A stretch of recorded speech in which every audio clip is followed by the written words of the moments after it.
Hey, it's Alexis. I just got out of the bath and I had the most incredible insight and idea, and I wanted to share it with you right away. And I'm going to switch it up and do the camera facing me so I can make sure that this whiteboard is in it. So it might not be the best video quality, but stick with me. So here's what I realized. Almost all of us want one thing, right? We want to feel free. So let's put that in the middle here. We want to feel free. But what are the components of freedom? What are the components that make up actually feeling like we have a free life and we're able to get there?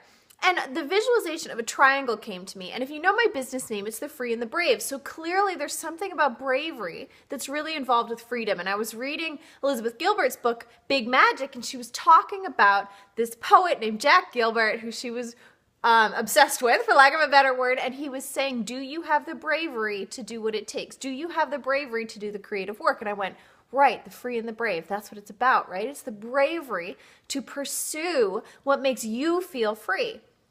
But that's just one thing. If that was a stool and freedom was the top of the stool, that'd only be one leg. So that can't be everything, right? I'm a planner, and so if you've taken my course, you know I talk about these necessary and sufficient components to support your vision, and one thing isn't going to hold up all of freedom.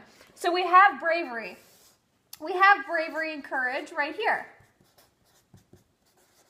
Great. So that's one side of the triangle, bravery, and we know that's going to help us get to freedom because we need to have courage to take the actions that are going to help us feel as free as we want to feel, or free in the ways that are important to us. But what are these other sides of the triangle? And then I thought, well, you've got to have the belief, right? You've got to have the faith in order to have something that you're going to be brave about, right?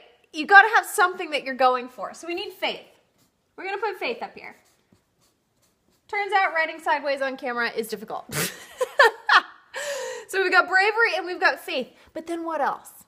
What else do we have to have as that third component to actually make this work? Because if we just had faith, and maybe it was a lot of faith, then we might not take action, right? And bravery is almost overaction. If we only had bravery or a lot of bravery, then we'd be so aggressive because we'd just be ready to go out there and get it because we don't have any fears. So the faith and the bravery, I see how those come together. This is, you could be too passive, and this is taking a lot of action. So those two things come together to balance themselves out. We have enough faith to know that it's going to happen and we're in the flow and we can accept and open to others, and we have enough bravery to take the action that we need so we're not completely in this passive faith side.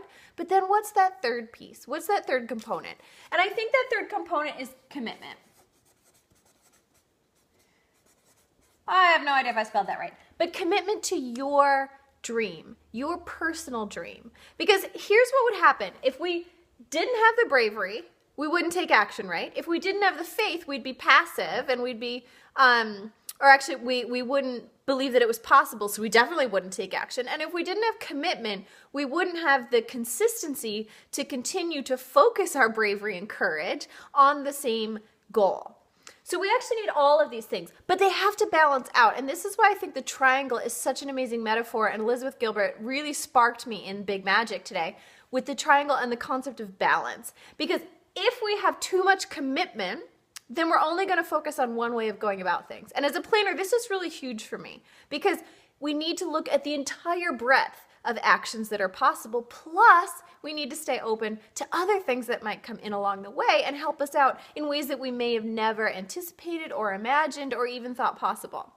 So commitment's huge, but it's got to be balanced with faith in order to be open to opportunities that arise that we didn't expect. And faith has to be balanced with bravery because we need to take action. If we were just overly dependent on faith, then we wouldn't take the action that we actually need to do. We'd be passive. We'd be like, oh no, it's covered. It's coming. I don't have to do anything. It's coming. But clearly we do need to take action. We're in a co-creative universe. We're in a co-creative environment. So we have to be able to temper our faith with the bravery to take action. And that bravery needs to be matched with commitment because this is over-aggressiveness when it's gone too far, right? Bravery is like, oh, I'm taking action randomly. But the commitment aspect focuses it. It says, yeah, I have the chutzpah, I have the guts to go for what I want, but it's matched with this incredible focus and commitment and desire to get this one specific thing or to be this one specific way. And so when all of these things balance themselves out, we have the perfect co-creative environment. We have the perfect amount of motivation and energy to do it. And we have the focus to be able to see it through, but without being so focused that we lose our way and don't open to opportunities. And that is the space that then contains this inner freedom. So those three things don't necessarily get us to inner freedom. They may get you to goals that feel like freedom or that help you find this space of freedom. But freedom sits in between them all. It floats, held and supported by these three pieces that we endeavor to bring into all of our activities in our lives. I hope that's a really helpful construct for you today. So if you're struggling with a project in your life, this is where this becomes really, really handy. So if you have a big goal, say, you want to launch a new program, or maybe you're starting a new business, or maybe you want to start a charity or something. It could be anything. It doesn't have to be something as big as all that. Think about these three legs of the stool. So if your goal is sitting on top of that, we need to make sure that we have all of these components. Are you taking the action, or are you passively waiting, hoping that it happens? Actually, this is really a good thing for dating even. Are you just saying, oh, the right guy's going to come, I'll just sit at home?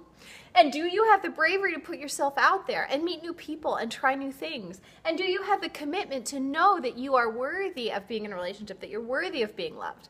And then you can apply the same framework to any goal that you have.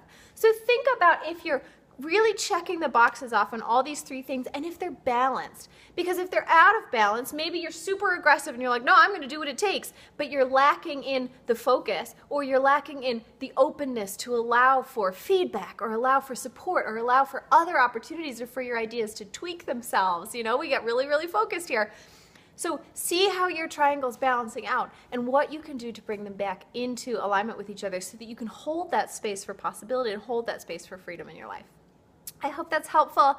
I'd love to hear what you think of this. Leave some comments below about your experience and what's going on for your life and how this might apply to something specifically in your life right now. So think about something going on for you. How does this apply? Where are you out of balance? I want to hear it. All right, talk to you soon. Mwah.